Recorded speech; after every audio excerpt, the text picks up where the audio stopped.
እንደ ዘመነ ፍስሐ መዘመር ተገቢ አልነበረም። ሞት ባለበት እንደ ሰላም አድምቀ ገጽታ ግንባታ አድርገ በቪዲዮ ለዓለም አሰራይተ ምዕመናኑ በሰላም እያመለኩ ነው አስብለህ ዓለም እንኳን እንዳይረዳ መከላከል እኮ ከገዳዮቹ አንዱ ነው የሚያደርግህና የቤተክርስቲያን አገልግሎት ስታገለግሉ ሶስተኛው ሰዎች ሐሳብ ተቃውመው እናንተን ተቃውመው አልችል ሲሉ ሂድን አጀንዳ አላቸው ከጀርባ። አንተ ሞኝ ነህ፣ መዝሙርን ነው የምታየው። አንተ ጀርባ ብዙ የሚሰራ አለ ሴራ የሚላል። ሰላም ጤና ይስጥልኝ። እንዴት አላችሁ? እግዚአብሔር የተመሰገነ ይሁን። ወቅታዊ በሆነ ጉዳይ ተመልሻለሁ። እንግዲህ የምንመለከተው ስለ አእላፋት ዝማሬ ነው።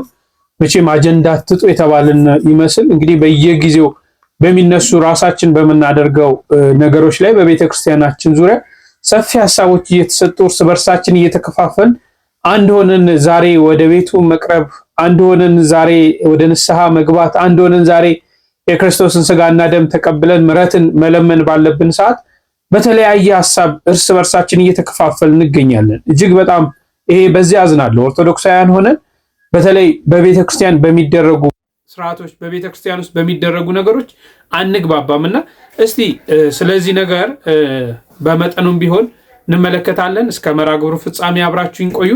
ይህን ቪዲዮ ላይክ በማድረግ ቤቱንም ሰብስክራይብ በማድረግ ሐሳቦቻችሁን ደግሞ በጨዋነት በመስጠት እንድትጀምሩ ጠይቃለሁ፣ ከሰማችሁ በኋላ ማለት ነው። እስቲ በመጀመሪያ ከሁሉ በፊት ይህችን ቤተክርስቲያን ማጥፋት ለሚፈልጉ አካላቶች ይህ ድንቅ መልእክት ነው። ክርስቲያኖችን በማረድ ቤተክርስቲያንን በማቃጠል ልጆቿን በማሳደድ እቺን ቤተክርስቲያን የሚያጠፋት ለሚመስላቸው ሰዎች ይሄ ቪዲዮ እንዲደርስ ሼር፣ ኮፒ ሊንክ፣ ሪፖስት ያደረጋችሁ ለሁሉም አድርሱ። ክርስቲያኖች የቤተክርስቲያናችንን ታሪክ በትውስታ እናስብ፣ እንመልከት። ካሳለፈችው መልካም ጊዜ ይልቅ ያለፈችባቸው የፈተና መንገዶች እንደ አሸዋ እንደሚበዙ እናስተውላለን። ለአብነት ያህልም የነ ዲዮቅልጥያኖስ የመከራ ሰይፍ እንደ እሳተ ገሞራ የረጨ የበላት ቅድስት ቤተክርስቲያን ልጆቿን በሰማዕትነት አከበረችበት እንጂ አልጠፋችበትም። በልጆቿ ደም ደማቅ ታሪኮችን ጻፈችበት እንጂ መቃብሯን አልቆፈረችበትም።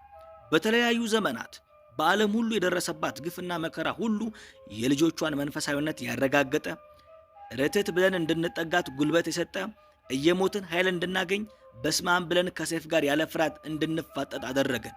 እነሆ በመከራ መሃል የምትበዛ፣ በእሳት መሃል የምትለመልም፣ በእሾህ መሃል መልካም ፍሬን የምታፈራ ብቸኛዋ ዘላለማዊት እመቤት እናት ቅድስት ቤተክርስቲያን ናት። እንደስካሁኑ አሁንም ድረስ በአርሲ፣ በወለጋ፣ በተለያዩ ቦታዎች ላይ አረማውያን በአብያተ ክርስቲያናት እንዲሁም በልጆቿ ያደረሱት መከራ አክሊልን የምትቀበልበት፣ አክሊልን የምንቀዳጅበት፣ ሽልማታችንን የምንቀበልበት፣ ደማቸው በፈሰሰው ሰማዕታት ሁሉ ብርታትን የምናገኝበት እንጂ የምንሸማቀቅበትና የምናፈገፍግበት አይደለም። በመከራ ማፈግፈግንና መሸሽን ከአባቶቻችን ያልተማርን የሰማዕታት ደቀ መዛሙርት ልጆቻቸው የሆንን በአርሲ በወለጋ እየሞቱ ያሉ የሰማዕታት ልጆች እንባል ዘንድ ያስቻሉን ክብር የሚገባቸው እነዚህ ቅዱሳን ናቸው። ክርስትናን እሳት የሚያሸንፈው ቢሆን ኖሮ ያኔ ዲዮቅልጥያኖስ በተሳካለት ነበር።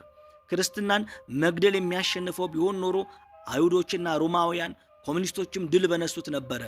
ክርስትና በቤተ ክርስቲያኖች መቃጠል፣ በቅዱሳት መጻሕፍት መቆነጻጸል የሚያበቃለት ቢሆን ኖሮ ያኔ ዩዲት ጉዲትና ግራኛ አመድ ባስቆሙት ነበር። ክርስትና እሳት ሆኖ በእሳት ውስጥ ማለፍ ነው። ክርስትና እሳትን እሳት ሆኖ ድል መንሳት ነው። እዚህ እሳት ላይ 3ቱ ሕፃናት ተጥለው ነበረ። እዚህ እሳት ውስጥ ቂርቆስና ኢየሉጣ ተወርውረው ነበረ። ነገር ግን ይኸው ክርስትና ዛሬም አለ። ሊያጠፉት የተነሱት ሁሉ ግን ተረውተነዋል። ክርስትና ግን ሕያው ሆኖ ዛሬም አለ። የሰራነውን ቤተ ክርስቲያን ያቃጥሉት ይሆናል። የሰራነውን ሰማያዊ ቤት ግን አይደርሱበትም። ንብረታችንን ይወስዱ ይሆናል። እምነታችንን አያገኙትም። እኛን ይገድሉን ይሆናል። ነፍሳችንን ግን ከአቅማቸው በላይ ሲሆነች ሊጎላት አይችልም። ይህንን መከራ አስቀድመን የማናውቅ ቢሆን ኖሮ በደነገጥን ነበር። ነገር ግን ክርስቲያን ስንሆን ይህ እንደሚመጣ እናውቅ ነበር። ተዘጋጅታችሁ ተቀመጡ ተብለናል። ተዘጋጅተንም ተቀምጠናል።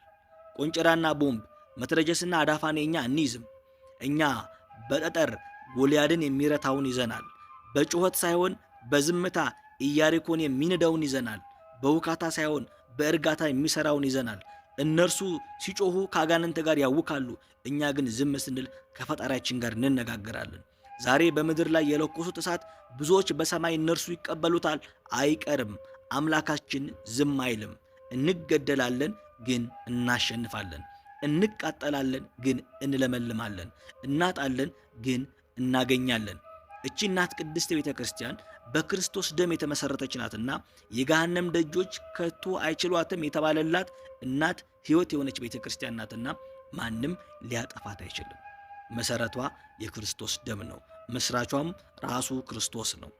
ስለዚህ ወገኔ አንተ ትጠፋለህ፣ አንተ ታሪክ ትሆናለህ እንጂ ይቺ ቤተ ክርስቲያን እስከ ዓለም ፍጻሜ ድረስ ትቀጥላለች። እንደተከታተላችሁት ነው። ይቺ ቤተ ክርስቲያን መቼም አትጠፋም። ትጠፋ ለሚመስላቸው አካላቶች አትጠፋም። የነበሩ ሰማዕታት፣ ያለፉ ሰማዕታት ይቺን ቤተ ክርስቲያን አቆይተው እዚህ ያደረሱን አባቶቻችን ታሪክ ብንመለከት ቤተ ክርስቲያኒቷ አትጠፋም። የባሰ እያበበች ትሄዳለች። በየዘመኑ መከራ ሊነሳ ይችላል። በየዘመኑ ስቃይ ሊደርስ ይችላል። ይሄ ስቃይ፣ ይሄ መከራ በዘመኑ ላሉ ኦርቶዶክሳውያን እንደ ሰማዕትነት እንደ በረከት ሆኖ ያልፋል። በዚህ ዘመን ስንኖር ያለነው ክርስቲያኖች መከራ ልንቀበል፣ ልንሞት፣ ልንሳደድ፣ ቤተክርስቲያን ልትቃጠል፣ ብዙ ፈተና፣ ብዙ መከራ ሊደርስብን ይችላል። በዘመኑ ያለው ግን ያን በረከት ተቀብሎ ሰማዕትነትን ተቀብሎ ያልፋል። ቤተክርስቲያኗስ በክርስቶስ ደም ስለተመሰረተች አትጠፋም። ምን ትላለች? ትሻገራለች።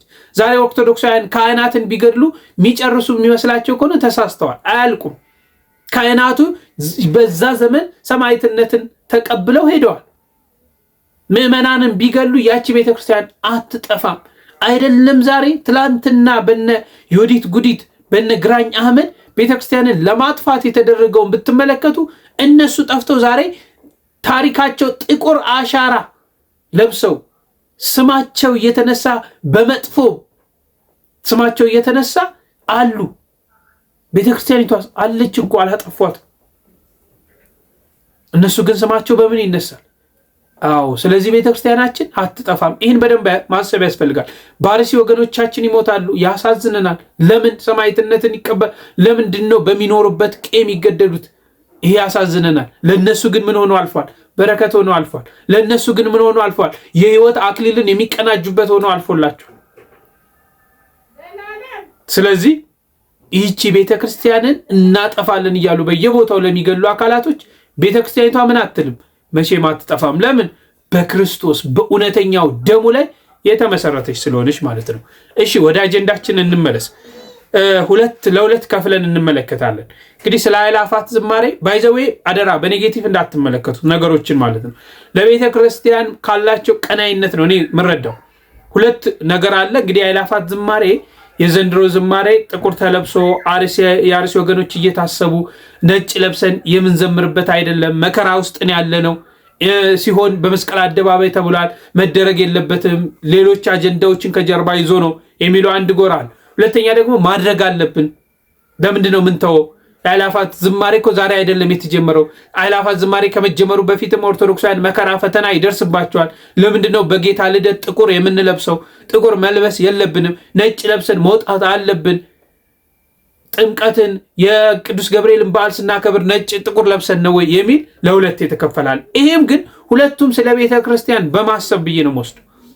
ሁለቱም የየራሳቸው ለዚች ቤተ ክርስቲያን በማሰብ ለምዕመናኗ በማሰብ እንጂ በክፋት በሌላ ነገር አድርጋችሁ እንዳትመለከቱ አደራ።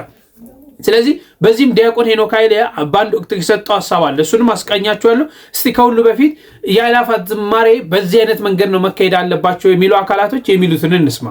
ሞት ባለበት እንደ ሰላም አድምቀ ገጽታ ግንባታ አድርገ በቪዲዮ ለዓለም አሰራጭተ ምዕመናኑ በሰላም እያመለኩ ነው አስብለህ ዓለም እንኳን እንዳይረዳ መከላከል እኮ ከገዳዮቹ አንዱ ነው የሚያደርግህና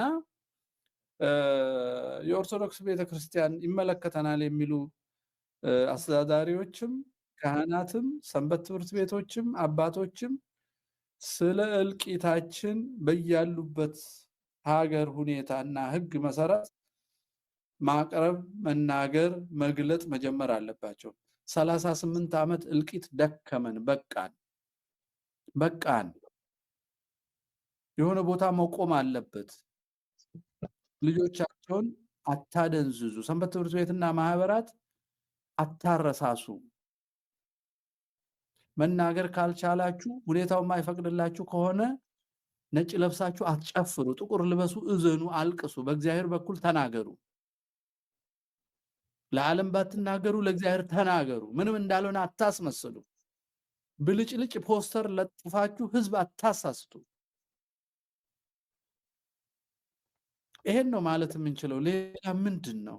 ምእመኑ አባቱን መለየት አለበት። የሚያሳርድ አባት የለም። ያ ቅድም ያቀረብካቸው ካህን እኮ ስለ ልጃቸው ቤዛው ነው። ተወዳጆች እንዴት አላችሁ? እግዚአብሔር ይመስገን። የአእላፋት የዝማሬ መልእክት እየተላለፈልን ነው። ልትሄጂ ነው ወይስ ልትሄድ ነው? ጥቁር ለብሰህ ወይስ ነጭ ለብሰህ? መቼም እንደው ተቃራኒ እንደማንሆን ባለሙሉ ተስፋ ነኝ። ማንም ሰው የራሱን ስሜትና የራሱን ውስጣዊ ማንነቱን ነው አውጥቶ ሊያንጸባርቅ የሚችለው። ከማንም ከምንም የበለጠ እኔ የቅዱስ ያሬድ ዜማ ተቃዋሚ ሆኜ አይደለም። እኔ አማኝ ኦርቶዶክሳውያን ነኝ። የቅዱስ ያሬድ ዜማ እንግዲህ ቅድስት ቤተክርስቲያን ከአመት አመት ከወራት ወራት ከቀን ቀን እስካሁኗ ሰዓት ድረስ እንደ ውሃ እየፈሰሰች እያመሰገነች ነው። ወደፊትም ምስጋናው ይቀጥል፣ ዝማሬው ይቀጥላል፣ እንቀጥላለን። እግዚአብሔር አምላክ እድሜና ጤና ይስጠን እንጂ። ነገር ግን ደግሞ ጊዜ ለሁሉ ለመሳቅ ጊዜ ያለው፣ ለማልቀስ ጊዜ ያለው፣ ለመደሰት ጊዜ ያለው። ግማሹ ህንጻ እየፈረሰ ግማሹ ህንጻ መገንባት የለበትም ብዬ አስባለሁ። የአርሲ ኦርቶዶክሳውያን ዛሬም እያለቀሱና እየተሰደዱ እየተፈናቀሉ ነው፣ ጭራሽ አሁን ደግሞ ያሉት። ስለዚህ በዚህ መልኩ ይሄንን ፕሮግራም አስተላልፈን ከዛ ነጭ ለብሰን እናክብር ማለት እንግዲህ ግማሹ እየተናደ ግማሹን እንገንባ እንደማለት ነው እኔ የሚሆንብኝ። ስለዚህ ልብም መጽሐፍ ቅዱስም በአንድ መኑ እንዳሉ ቅድስት ሥላሴ ግማሹ ህንጻ እየፈረሰ ግማሹ መገንባት የለበትም። ስለዚህ በአንድ አካል አንድ አምሳል ሆነን ግራና ቀኝ ማለት አይደለም። እንግዲህ ኦርቶዶክሳውያን ማለት በአንድ ማህተብ ያጠለቀው ሁሉ አንድ እምነት እስከተከተለ ድረስ አንድ ልብ ሊኖረን ነው የሚገባው። ስለዚህ ይህን ነገር አውግዘን ወይ ደግሞ ከወጣን በሐዘን ይገለጥልን።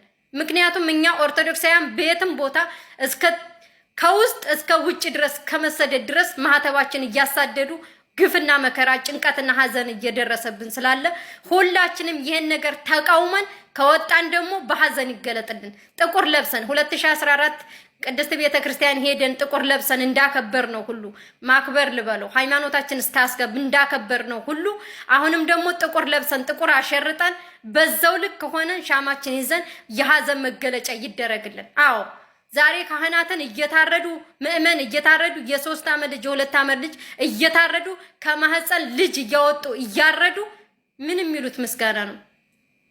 እመብዙሃንም ምን የሚሉት ምስጋና ነው? እኔ በበኩሌ አልቀበልም፣ እቃወማለሁ። ምንም እንኳን ሃይማኖቴ ቢሆንም ለስላሴ ህንጻ በግፍና በሲቃይ በሳት እየተቃጠሉ ላሉ ኦርቶዶክሳውያን ድምጽ መሆን ሲገባል ዛሬ ኑና አንድ አካል ሆነን ከዛ ነጭ ለብሳችሁ ሻማ ይዛችሁ አክብሩ ምን የሚሉት? ውስጤ ሳይደሰት ነው እንድነጭም ለብሰው ምን አይነት ደስታ ነው የምደሰተው? እኔ በጣም ከፍቶኛል። ኪዳነ ምሕረትን በጣም ከፍቶኛል። ሁላችንም ይሄንን ነገር መቃወም አለብን። አንድ አካል አንድ አምሳል ነው። ዛሬ ላይ ጭራሽ እየተሰደዱ ነው። ዛሬ ላይ ጭራሽ ህፃናት እያለቀሱ እየተራቡ እየተሰደዱ ነው ያሉት። ለአርሲ ኦርቶዶክሳውያን አብዝቼ ኦርቶዶክሳውያን በውጭም በሀገር ውስጥም እያሳደዱ ልክ በሳትና በገጀራ እንደሚቀጠቅጡን ሁሉ ይሄ ስሜት ማንም ኦርቶዶክሳውያን ሊሰማው ይገባል። እነው ወይስ ለኔ ብቻ ነው ሞት የሚከብደኝ? እመብዙሃንን ለኔ ብቻ ነው ሞት የሚከብደኝ? እኔ ያለ ግፍ መከራ እየደረሰብን ስንሞት ደስ አይለኝም። ማንም ሰው ደስ ሊለው አይገባም። የዚህ ተቃራኒ መሆን አለብን። ሁላችንም ኦርቶዶክሳውያን ተጽዕኖ መፍጠር አለብን። አንድ አካል አንድ አምሳል እንሆን። ለተጎዱ ወገኖቻችን መድረስ አለብን። ሁላችንም ኃላፊነታችን ሐዋርያውና መልእክቶቻችን እንወጣ። ሁላችንም ለአርሲ ኦርቶዶክሳውያን ደግሜ ደጋግሜ የምለው ድምጽ እንሆንላቸው። እግዚአብሔር አምላክ ቅድስት ኢትዮጵያን በምህረት በቸርነቱ ያስብልን። እመብርሃን እመብዙሃን ቅድስት ኪዳነ ምሕረት ሀገራችን ተጠብቅልን። ወስብሐት ለእግዚአብሔር። ዛሬም ድምጻችንን ለማፈን የተሰራ ስራ። ሰላም እንዴት ናችሁ? እግዚአብሔር ይመስገን ደህና ነኝ። ስለ አእላፋት ዝማሬ አብዛኞቻችሁ ዝግጅት ላይ ያላችሁ፣ አብዛኞቻችሁ ዝግጅት ላይ ናችሁ ማለት የነጭ ልብስ ማሰራት ይሄ በቃ ብዙ አልባሳቶችን የማዘጋጀት ስራ የአእላፋት ዝማሬን ለመታደም ብዙ ስራዎች እየተሰሩ ይገኛሉ። ያ ነገር በጣም ይደገፋል። እንደ አንድ የኦርቶዶክስ እምነት ተከታይም እንደሆንኩኝ ያ ነገር በደንብ ማበረታታው መደግፈው ጉዳይ ነው። ግን የአላፋት ዝማሬ ወይም ደግሞ የጃንደረባው ትውልድ ተብሎ የተሰራው ምን አስቧል ማለት ከጧፍ አብርቶ ከበሮ አስመትቶ ነጭ ልብስ አስለብሶ ከመውጣት የዘለለ ምን ሐሳብ አለው? የኢትዮጵያ ኦርቶዶክስ ተዋሕዶ ቤተክርስቲያን ይሄንን አድርጎ የኢትዮጵያ ኦርቶዶክስ ተዋሕዶ ቤተክርስቲያን አሁን ያለችበት ሁኔታ ምዕመኖቿ አሁን ያሉበትን ሁኔታ የሚገልጽ የሰላማዊ ሁኔታ አስመስሎ ነገሩን አቀነባብሮ ያለንበት ሁኔታ በጣም ሰላም ነው እግዚአብሔር ይመስገን ምንም እርዳታ አንፈልግም የሚል አይነት እሳቤ አሳይቶ ከመልቀቅ በተሻለ ምን ያሰበው ስራ አለ? ያንን ነው መቀበል የምንፈልገውኛ። የአላፋት ዝማሬ መዘጋጀቱን ሳይሆን የምንቃወመው ሰዎች አያመስግኑ እግዚአብሔርን እዛ ቦታ ላይ ይመስገን ሳይሆን ከዛ በተሻለ ምን አስቧል? ነጭ ልብስ አልብሶ ከመላክ በተሻለ ምን አስቧል? ስለ አርሲ ኦርቶዶክሳውያን ድምጽ ስትሆኑ የነበራችሁ ሰዎች በሙሉ ዛሬ ላይ የአላፋትን ዝማሬ ለመታደም ጎልደን ዲዛይን የሆነ ዲዛይን ሳምበ ዲዛይን እያላችሁ ነጭ ልብስ እያሰራችሁ የምትወጡበት መንገድ የእውነት አሁን ያለንበት ያን የሚገልጽ መንገድ ነው። አሁን ያለንበት የእውነት አሁን ያለንበት ሁኔታ የኢትዮጵያ ኦርቶዶክስ ተዋሕዶ ቤተክርስቲያን ያለችበት ሁኔታና ምዕመኖች ያሉበት ሁኔታ የእውነት ያን ይገልጻል። ነጭ ልብስ የሚለበስበት ሰዓት ነው። ምን ያህል ድምጻችንን ለማፈን ምን ያህል ርቀት ነው እየሄዳችሁ ያላችሁት? የኛ መሰቃየት የኛ ዋጋ መክፈል የኛ መታሰር የኛ መደብደብ ሳይሆን የሚያሳስበን አርሲ ላይ የሚሞቱ የኦርቶዶክሳውያን ቁጥር ነው የሚያሳስበንኛ። እዛ ላይ የሚሞቱት እዛ ላይ የሚታረዱት እዛ ላይ የሚወቀዱት እዛ ላይ የሚቃጠሉት ሰዎች እንጂ የሚያሳስበን ነጭ ለብሶ ሻማ አብርቶ ከበሮ አስመትቶ ነጋሪ አስጎስሞ ሰላም ነን ብሎ የሚያሳይ የውሸት አጀንዳና ፕሮፓጋንዳ አይደለም አሁን ላይ ለኛ የሚያስፈልገን። አሮን ምን እንዲያሰባችሁ እንደሆነ አላውቅም፣ ግን ይሄን እሳቤ ውስጥ ይሄን ብታስገቡ መልካም ነው። ግን እያለቅን ባለንበት ሰዓት ነጭ አልብሶ ሻማ አስበርቶ ጧፍ አስበርቶ ከበሮ አስመትቶ ነጋሪ አስጎስሞ የኢትዮጵያ ኦርቶዶክስ ተዋሕዶ ቤተክርስቲያን ያለችበትን ሁኔታ ላለመግለጽ የኢትዮጵያ ኦርቶዶክስ ተዋሕዶ ቤተክርስቲያን ልጆች ያሉበትን የመከራና የስቃይ የሞት ጊዜያቶችን ሁኔታዎችን ላለማሳየት የተሰራ ስራ ማለት ነው። እየተሰራም ያለ ደግሞም የሚሰራ የአላፋት ዝማሬ ወይም ደግሞ የጃንደረባው ትውልድ በቅድሚያ ይሄንን ያዘጋጀው ዲያቆን ሄኖክ ኃይሌ ለአንተ በጣም ትልቅ አክብሮት አለኝ፣ በጣም ትልቅ ክብር አለኝ። ከዚህም በፊት ይሄን ህመምና ችግር በአርሲ ላይ የሚገኘውን የኦርቶዶክሳውያን ሞት በራስህ ኦፊሻል የፌስቡክ ሚዲያ ላይ አጋርተሃል። በጣም አመስግነናል። በጣም ትልቅ ነገር ነው። በጣም ትልቅ ስራ ነው። እንደ አንድ ተሰሚነት እንዳለው ሰው ተቀብለናል። ዛሬ ላይ የአላፋትን ዝማሬ አዘጋጅቶ ልብስ ከመልበስ በተሻለ ጥቁር ልብስ ለብሶ አላፋት ዝማሬ ማዘጋጀቱ የተሻለ የኢትዮጵያ ኦርቶዶክስ ተዋሕዶ ቤተክርስቲያን ያለችበትን ሁኔታ የሚገልጽ እንደሆነ እንደራሴ አስባለሁ። እንደራሴ ብቻ ሳይሆን እንደደረሰብን መከራ እንደደረሰብን ችግር እኔ በራሴ እንዳሳለፍኩት ስቃይ የኔ ዋጋ ኑሮ ሳይሆን ዋጋ ያለው እዛ ጋር የሚሞቱ ሰዎች እንደሆነ ኢማጂን አድርጋችሁ እዛ የሚታደሙት ሰዎች ነጭ ልብስ አስለብሶ ጎልደን ዲዛይን የተባለ የማስታወቂያ ስራ እያሰራችሁ ነጭ ልብስ አስለብሶ የአላፋት ዝማሬ ብሎ ከማሽሞንሞን የተሻለ ስራ ብትሰሩ መልካም ነበር። ማንንም ሰው መታደም ይፈልጋል። ከበሮ የሚመታው ሰው የእውነት ደስ ብሎት ነው? አባቱ የሞተው ሰው ነው ከበሮ እዛ ጋር ቆሞ የሚመታው? እናቱ በእሳት ስትቃጠል ያየ ሰው ነው እዛ ጋር ቆሞ ለእግዚአብሔር ትክክለኛ ምስጋና የሚያደርሰው ሰው እሱ ነው? አይደለም። ሁሉም ሰው የልቡ ህመም አለበት። እዛ ጋር መታደም ካለባችሁ ደግሞ የአላፋት ዝማሬ አትታደሙ። መታደም የለበትም ፕሮግራም መዘጋጀት የለበትም ሳይሆን እንደ አንድ የኦርቶዶክስ እምነት ተከታይ የደረሰውን በደል ማሳየት አለባችሁ። ከነጭ ልብስ በተሻለ የኛን ህመም የኛን ሀዘን የኢትዮጵያ ኦርቶዶክስ ተዋሕዶ ቤተክርስቲያን ችግር አሜሪካን ኤምባሲ ውስጥ ደርሶ ያ ጉዳይ እየተሰራ ባለበት ሰዓት ላይ ነጭ ልብስ አስለብሶ ሻማና ጧፍ አስበርቶ ከበሮ አስጎስሞ ነገሩን መሸፋፈን በጣም ትልቅ እጅግ በጣም መጥፎ ሴራ እንደሆነ ነው የሚያሳየው። እግዚአብሔር ያክብረው። አንድ ጓደኛችንና አንድ ወንድማችን የኦርቶዶክስ እምነት ተከታይ የሆነ ልጅ ተናግሮታል። ይሄንን ነገር ላለማሳየት መሞከር በራሱ ከገዳዮች ጋር መተባበር እንደሆነ እንረዳዋለን ብሏል። ኤግዛክትሊ እኛ ደግሞ የምንረዳው እሱ ነው። እናንተ አሁን ላይ የኢትዮጵያ ኦርቶዶክስ ተዋሕዶ ቤተክርስቲያን ያለችበትን ችግርና ምዕመኖቿ ያሉበትን ሁኔታ የማይገልጽ ስራ ከሆነ የሰራችሁት ዛሬም ነገም የምንለው ይሄ ቪዲዮ ለታሪክ ይቀመጣል። ከገዳዮች ጋር እንደተባበራችሁ ነው ይሄን የምንቆጥረው። የአላፋት ዝማሬ ከማዘጋጀታችሁ በፊት ነገሩ ከመፈጠሩ በፊት ነጭ ልብስ እየለበሳችሁ ሁኔታውን ከመሸፈናችሁ ይልቅ የሚገርሙ ደግሞ ስለ አርሲ ስትሰሩ የነበራችሁ ሰዎች ስለ አርሲ ሞት ጥቁር ልብስ ስትለብሱ ጥቁር ቆብ ስትለብሱ የነበራችሁ ሰዎች በሙሉ ዛሬ ላይ የጎልደን ማስታወቂያ ሰሪ ሆናችኋል። ዛሬ ላይ ነጭ ልብስ አስለባሽ ሆናችኋል። ሰው ምንድነው ይሄ? የኛን ድካም፣ የኛን መከራ፣ የኛን ጩኸት እዛም ስንት መከራ ጊዜያችን እንኳን ያሳለፍነውን ስቃይና ችግር የመሸፈን አድማ እንደሆነ ነው የምንረዳው። ምን ያህል ስታስመስሉ እንደነበራችሁ ያ ስሜት የእውነት ዛሬ እናንተ ጋር ቢኖር ኑሮ የወንድሞቻችን ሞት ዛሬ እናንተ ጋር ትክክለኛ ስሜት ቢኖር ኑሮ ያን ማድረግ አልነበረባችሁም። ያን ማድረግ አይጠበቅባችሁ ነበር። ኦሬዲ እዛ ቦታ ስትገኙ የአርሲ ኦርቶዶክሳውያን ሞት የሚገልጽ ነገር ማድረግ ብቻ ነው የሚጠበቅባችሁ። ሰው ብዙ ማለት አልፈልግም። አብዛኞቻችሁ ታውቁታላችሁ። ስለ ድምጤ ደግሞ ያው ይቅርታ ጠይቃለሁ። ትንሽ ጉንፋን ምናምን ቢጤ ይዞኛል እና ለማንኛውም እንዲህ አይነት ፕሮግራም ሲዘጋጅ የምታደርጉትን ነገር በቅድሚያ አስቡ ለማለት ያህል ነው። የኢትዮጵያ ኦርቶዶክስ ተዋሕዶ ቤተክርስቲያን ልጆች ምዕመናት በሙሉ በያላችሁበት በሙሉ ሰላም እግዚአብሔር ከእናንተ ጋር ይሁን። እያሳለፋችሁ ያላችሁትን ስቃይ በደንብ እረዳለሁ፣ በደንብ አውቃለሁ። እኔም ያለሁበትን ሁኔታ በደንብ ስለማቅ አብዛኞቻችሁም ስለምታውቁ እግዚአብሔር አምላክ የተሻለ ነገር እንደሚያሳየን ተስፋ አደርጋለሁ። መልካም ጊዜ። ተከታተላችሁት ነው እንዳልኳችሁ በመልካም ጎን ነው የምንመለከተው፣ ግን አንዳንድ ነገሮችን በዚህ ውስጥ እንመልከት።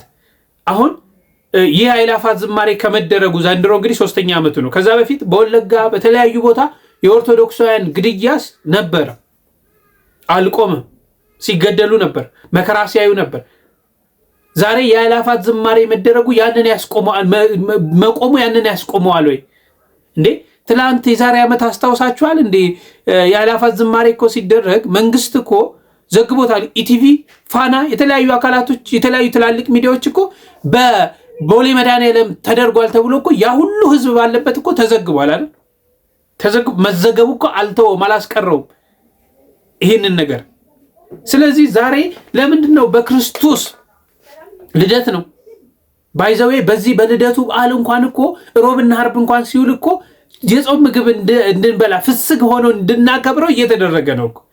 ለምን? በዚህ ቀን የምናዝንበት ቀን ስላልሆነ ማለት ነው። ነጭ ለብሰን ክርስቶስ ወደዚህ ምድር የማዳን ስራው ሊሰራ እንደመጣ እያሰብን የነቢያቱ ትንቢት ስለተፈጸመ በደስታ ነው ማሳለፍ ያለብን። ይሄ የአእላፋት ዝማሬ ማድረጉ ከጀርባው የተለያዩ አጀንዳዎች ሊኖሩት ይችላሉ፣ ላይኖሩትም ይችላሉ። ያን ውስጥ አንገባም። ቢኖሩትም ባይኖሩትም ግን እኛ ዝማሬውን ማድረጋችን እንዴ ጳውሎስና ሲላስ እኮ በእስር ቤት በመከራ ውስጥ ሆነው እኮ ምን ሲሉ ነበር? ሲዘምሩ ነበር፣ ሲያመሰግኑ ነበር። 3 ደቂቃ እኮ ሰዓት ውስጥ ይጣሉ፣ መከራ ውስጥ ሲጣሉ እኮ ሲያመሰግኑ ነበር፣ ሲዘምሩ ነበር። ታዲያ ይህንን መዘመራችን ምንም ችግር የለውም። የትም ቦታ ይፈቀድ፣ የትም ይደረግ፣ ዝማሬውን ማካሄድ አለብን። ቤተ ክርስቲያኗ ግን መብቷን በምታስጠብቅበት መብቷን በምታስከብርበት ቦታ ማድረግ። በርካታ ዕለታቶች እኮ አሉ ጥቁር ለብሰን መውጣት። ለምን ሌሎቹን ቀናቶች አንጠቀምም? ይሄ ዛሬ እኔና እናንተ የአእላፋት ዝማሬ ስለቀረን የሚቆም ነገር አለ ብላችሁ ታስባላችሁ? ዛሬ እኛ እንደ የዓለም መንግስታት እኮ በርካታ መሳደዶችን፣ በርካታ የኦርቶዶክሳውያን ሞት፣ በርካታ ሀገሪቷ ላይ የሚደርሰውን ስቃይ አያውቅም ብላችሁ ታስባላችሁ? ምን ፈየዱልን? የሚያደርጉልን ነገር ለምን አልተደረገም? ያኔ ድምጻችንን ማሰማት ባለበት ሁኔታ ለምን አናሰማም? ሁለቱን ነገሮች ለምን እናጣርሳቸዋለን? አዎ ይልቅ ወገኖቻችንን በዛ ላይ የምናስብበት መንገድ ቢካተት፣ ጸሎት ሲደረግ ፍታቱን አብረን ብናደርግ፣ ፍታት ቢደረግ የሚሉ ነገሮችን አብረን ብናነሳ እንጂ አሁን እኔ የአእላፋት ዝማሬ ለምን ጥቁር ለብሰን የምንሄደው? ምን መፍትሄ ልናመጣ? ምንም አይነት መፍትሄ አናመጣ። ለአርሲ ወገኖቻችን ይልቅ በመዋቅር ደረጃ ነው መጫው ያለብን እንጂ የአእላፋት ዝማሬ በእንዲህ አይነት የሚለውን ባንከፋፈል ባይ ነኝ። ባካችሁ አንድ ሆነን ባይዘዌ ዝማሬ ስንዘምር እኮ አንድ ሆነን ጌታን ስናመሰግን እኮ እግዚአብሔር ይልካል እኮ የእኛን ንጽህና። አሁን ግን በዚህ ተከፋፈልን፣ ግማሹ እንደዚህ ግማሹ ምን አይነት መስዋዕት ነው የምናቀርበው የሚለው አንዳንዴ የምናገረው ራሱ ግራ ይገባኛል። ግን እዚህ ውስጥ የሚያነሷቸው ጥያቄዎች መመለስ አለባቸው ብዬ አስባለሁ። ለምሳሌ የተለያዩ ወንድሞች፣ የተለያዩ አባቶች በአእላፋት ዝማሬ ምክንያት የሚያነሷቸውን ጥያቄዎች እንደ ማህበር እንደተለየ ነገር እንደ አንድ ተቋም አድርገው ስለሆነ ጥያቄዎችን እያነሱ ያሉት ለነዛ ጥያቄዎች ተገቢ መልስ ቢሰጥ እላለሁ። ከዚህ በዘለለ ግን እስቲ ዲያቆን ሄኖክ ያነሳውን ሐሳብ እና የተለያዩ ሐሳቦችን ላስቃኛችሁ። ከአእላፋት ዝማሬ ጋር በተገናኘ በጣም ብዙ ሰዎች በውስጥም እየጻፋችሁልኝ ነው። ሐሳቤን በግልጽ ላስቀምጥ። ይሄን ሐሳብ ሳስቀምጥ ግን ከብዙዎቻችሁ ጋር እንደምንጋጭ ግን ተስፋ አደርጋለሁኝ። ግን ሐሳብ ስለሆነ የሐሳብ ልውውጥ አይከፋም። ከአእላፋት ዝማሬ ጋር ምንድነው ያለህ አቋም የሚል ነው። እኔ ከዝማሬው ጋር ችግር የለብኝም። ዛሬም ነገም ደጋግሜ የምናገረው ነገር ከአእላፋት ዝማሬ ጋር ችግር የለብኝም። ወንድሞቼ ታዲያ በውስጥ እየጻፋችሁልኝ ያላችሁ ነገር አለ። አንደኛ ነገር የአእላፋት ዝማሬ አሁን ሀዘን ላይ ባለችበት ምዕመናን በሚገደሉበት ወቅት ላይ ለምንድነው የአእላፋት ዝማሬ የሚካሄደው የሚል ነገር አንስታችኋል። ቤተክርስቲያን ከመከራ ወርዳ አታውቅም። ሁሌም ቢሆን ቤተክርስቲያን መከራ አይነት በየትኛውም ዘመን ላይ ቤተክርስቲያን ከመከራ አልፋ አታውቅም ስንል ደግሞ ከዚህ የበለጠ መከራ ውስጥም ገብታ ነበር። ይሄ ግን መስቀልን ከማክበር ጥምቀትን ከማክበር ግን አላገዳትም፣ አልታደጋትም። አእላፋት ዝማሬ ላይ ጥቁር እንልበስ የሚል ነገር አለ። እኔ ጥያቄ እዚህ ላይ ነው። ጥቁር የምንለብሰው ለአእላፋት ዝማሬ ላይ ነው ወይስ ቁልቢ ላይም ጥቁር እንለብሳለን? ወይስ ጥምቀት ላይም ጥቁር እንለብሳለን?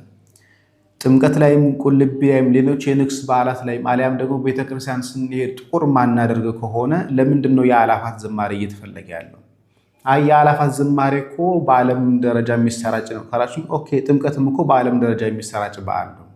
ስለዚህ ጥምቀት ላይም የአእላፋት ዝማሬ ላይ ልናደርግ ያሰበውን ጥቁር ልብስ ጥምቀት ላይ የምናደርገዋለን? ይሄ እኔ እንደ ጥያቄ መመለስ አለበት። ለምንድነው ፎከስ እየተደረገው አእላፋት ዝማሬ ላይ? ጥምቀትም የአደባባይ በዓላችን ነው እና እዛ ላይ ጥቁር እንለብሳለን ወይስ አንለብስም? ይሄ እናንተ መመለስ ያለባችሁ ነገር ነው ብዬ አስባለሁ። ምክንያቱም ቤተክርስቲያን ስንሄድ ጥቁር ማንለብስ ከሆነ፣ ንግስ በዓላት ላይ ስንሄድ ጥቁር ማንለብስ ከሆነ፣ ጥምቀት ላይ ስንሄድ ጥቁር ማንለብስ ከሆነ ለምንድነው አእላፋት ዝማሬ ላይ ብቻ ጥቁር እንዲለበስ እየተፈለገ ያለው? እኔ ለራሴ እስካሁን ድረስ ያልተመለሰልኝ ነገር ነው። የዓለም ህዝብ እኮ ማወቅ አለበት ችግራችን ከተባለ ችግራችን እኮ የዓለም ህዝብ ያውቀዋል። የትግራይ ጦርነት እኮ የዓለም ህዝብ እኮ በተለያየ ሰላማዊ ሰልፍ እኮ አውቆታል። ግን ምንድነው ያደረገው? የዓለም ህዝብ የኢትዮጵያ ያለውን ችግር ያውቀዋል። ሚዲያዎች ያውቁታል። ቢቢሲ፣ ሲኤንኤን፣ አልጀዚራ እንዳለ ሲዘግቡ ነበር ትግራይ ላይ የነበረውን ጦርነት። ግን ምን አደረጉልን? አማራ ላይ ያለውን ጦርነት እየዘግቡት ነው። ግን አስቆሙልን? ካላስቆሙልን ይሄ ሁሉ መከራ እየደረሰ ይሄ ሁሉ ህዝብ እያለቀ እየተገደለ እያወቁ በሚዲያ ተዘግቦ ዝም ከተባለ ምንድነው የምንጠብቀው ነው? እና እኔ በደንብ አልገባኝ ወይ በደንብ ያልተረዳሁት ነገር ካለ ኮሜንት ላይ አሳውቁ። በሰፊው ዩቲዩብ ላይ እመጣበታለሁ። አሁን ደግሞ ተቃውሟቸው ላይ ሌላ ሴራ ጨምሮ መስቀል አደባባይ ለምን ይፈቀዳል? የአእላፋት ዝማሬ ለምን መስቀል አደባባይ ይደረጋል? የሚል ጥያቄ አንስተዋል። እነዚሁ ሰዎች የዛሬ 2 ዓመት መስቀል አደባባይ አልፈቅድም ብሎ መንግስት አዘጋጆቹ ወደ ቤተክርስቲያን እንሂድ ሲሉ ሲቃወሙ የነበሩ ሰዎች ናቸው። ካለፈ በኋላ ለምን ሲከለከሉ እሺ ብለው ሄዱ ብለው ሴራ ሲጎነጉኑና በመንግስት ደጋፊነት ሲያሟቸው የነበሩ ሰዎች አሁን ቦታው ሲፈቀድ ደግሞ ሌላ ዙር ተቃውሞ ይዘው መጥተዋል። የዚያ ጊዜ ወደ ቤተክርስቲያን ሲሄዱ እነሱ መንፈሳዊ ይዘቱ ላይ ስለነበረ ያጠነጠኑትና የጌታን ልደት ማክበር የሚለው ላይ ስለነበሩ አስታውሰዋለሁ። ሉቃስ 2 ላይ ያለውን በእንግዶች ማደሪያ ስፍራ ስላልነበረ በግርግብ አስተኛቸው የሚለውን ጥቅስ ይዘው ነበረ ቦታ መቀየሩንም ለታዳሚዎች ያበሰሩት። በመጀመሪያ ደረጃ በአገር ውስጥ ቦታውን ቤተክርስቲያን መጠቀም ስትፈልግ ማሳወቅ ነው እንጂ ያለባት ማስፈቀድ የሚለውን ትክክል አይደለም። መከልከሉ ነበር ልክ ያልነበረው። መከልከሉን መቃወም በሚገባ ሰዓት ላይ ለምን ስለተከለከሉ እሺ ብለው ሄዱ ወደዛ እና መደረግ አልነበረበትም ነው። እነዚህ ሰዎች የሚፈልጉት የሚቃወሙ ሰዎች ኢዘር ወይ መደረግ የለበትም ነው። ሲልክ ሲከለከሉ በቃ ተከለከልን ብለው ቁጭ ብለው አላዝነው እንዲቀመጡ ነበር የተፈለገው። ግን እነሱ ብልህ ስለነበሩና መንፈሳዊ ይዘቱን አንድምታውን መጠቀም ስለፈለጉ ወደ ቦሌ መድኃኔዓለም ሄዱ። አሁን ደግሞ ቦታው ሲፈቀድ እንዴት ይፈቀድላቸዋል ይላሉ። ሁሉን የቤተ ክርስቲያንን ነገር በሙሉ እያሳለፉ መስጠት፣ መብቶችን እያሳለፉ መስጠት፣ አገልግሎቶችን ማቋረጥ፣ ማጠፍ። ያንንማ ጠላት የሚባለው አካልና ክርስቲያኖች እንዳይኖሩ የሚፈልገው አካል በጀት መድቦ እየተንቀሳቀሰበት ያለ ነገር ነው። የቤተ ክርስቲያን ንብረቶችን መቀማት፣ ዝግጅቶችን ማቋረጥ፣ ማጥፋት፣ እንዳይኖሩ ማድረግ፣ መግደል እና ምንም ነው ደስ የማይለው ያስገምታችኋል። የምትቃወሙበትን ነገር መልሳችሁ ራሳችሁ ትቃወሙታላችሁ። የዛሬ 2 ዓመት ለምን አልተፈቀደም የተባለን ጉዳይ አሁን ሲፈቀድ ደግሞ ጎበዞች እንደማለት መልሶ ለምን ተፈቀደ? ምንድን ነው የምትፈልጉት? የቤተ ክርስቲያን አገልግሎት ስታገለግሉ ሶስተኛው ሰዎች ሀሳብ ተቃውመው እናንተን ተቃውመው አልችል ሲሉ ሂድን አጀንዳ አላቸው ከጀርባ እንደዚህ ሴራ ተንታኞች አሉ። አሁን ዋካ የተባለው እኮ ከጀርባው ብዙ ነገር አሉ። ዝም ብሎ ጉባኤ መስሏችሁ ነው የሚሉ ሰዎች አሉ። አንተ ሞኝ ነህ፣ መዝሙርን ነው የምታየው። አንተ ሞኝ ነህ፣ ትምህርቱን ነው። ከጀርባ ብዙ የሚሰራ አለ ሴራ የሚላል። ስራውን መገምገም ጀመረ። ይኸውላችሁ በቤተ ክርስቲያን አገልግሎት መጀመሪያ ሐሳብ ይጣጣላል፣ ሁለተኛ ሰራተኛ ይጣጣላል፣ ሶስተኛ ሴራ ይተነተናል፣ አራተኛው ስራው ከተሰራ በኋላ ደግሞ ስራው ላይ አቃቂር ማውጣት። ታታቁም ሐሳቡ ጥሩ አይደለም፣ እናንተ ደካሞች ናችሁ፣ ብዙ ተግዳሮት አለባችሁ ስትባሉ ለቤተ ክርስቲያን መስራት የሚያስብ ሰው ሁሉ መልሱ የሰማይ አምላክ ያከናውነልን። እኛማ ደካሞች ነን፣ የሰማይ አምላክ ያከናውነልናል፣ እኛ ባሪያዎቹ ተነስተን እንሰራለን አልኳቸው። ሄደ ውለታችንን እንዳይረሳ መፍራት ያለብን ማንም ብቻ እግዚአብሔር። የሰው ክሬዲት ምን ይጠቅመናል? ቅዱስ ዮሐንስ አፈወርቅ በተግሳጹም ይላል አፈር አመሰገነ አላመሰገነ ምን ይጨምርልሃል? የጭቃ ምስጋና ምን ያደርግልሃል? ፈጣሪ ቢያመሰግን አይሻልም? ደከማችሁ። ትልቅ ስራ እሰራለሁ እወርድ ዘንድ አይቻለኝ። ስራውን ትቼ ወደ እናንተ በመውረዴ ስለምን ስራው ይታጎላል። ትልቅ ስራ ምን ይላል አለ? እሰራለሁና ወደ እናንተ እወርድ ዘንድ አይቻለኝ። ቤተ ክርስቲያን ካለችበት ከፍታ ትወርድ ዘንድ አይቻላትም። ለምን? ትልቅ ስራ ምን እያለች ነው? እንደተከታተላችሁት ነው እንግዲህ ሐሳቦቻችንን ነው መሞገት ያለብን ብዬ አስባለሁ። ሁለቱም ግን ለቤተ ክርስቲያን በማሰብ ሌሎቹም ይሄ ጥቁር ይለበስ ቢሉም የኦርቶዶክሳውያን መከራ ስቃይ ስለበዛ እንደው በዚህ ላይ ተሰምቶ መፍትሄ ካገኘን በሚል ነው። እዚህ ጋም ደግሞ ነጭ ለብሰን እናክብር እንደነበረው እንደቀደሙ በህብረት በአንድነት ሆነን እናመስግን ቢባል የምስጋና ነው። አእላፋት ዝማሬ እኮ በርካታ ነገሮችን እንዴ ዛሬ ይሄንን ነገር ብናቆም ኦርቶዶክሳውያን ናቸው በእርግጠኝነት በየኮንሰርቱ በየምኑ የሚገኙት የገና ኮንሰርት ተብሎ ማለት ነው። አትሊስት እዛ ከመግባት እዚህ ነጭ ተለብሶ መዘመሩ የተሻለ ነው የሚል እምነት አለኝ። በዚህ ላይ በቅንነት ሐሳብ ስጡ።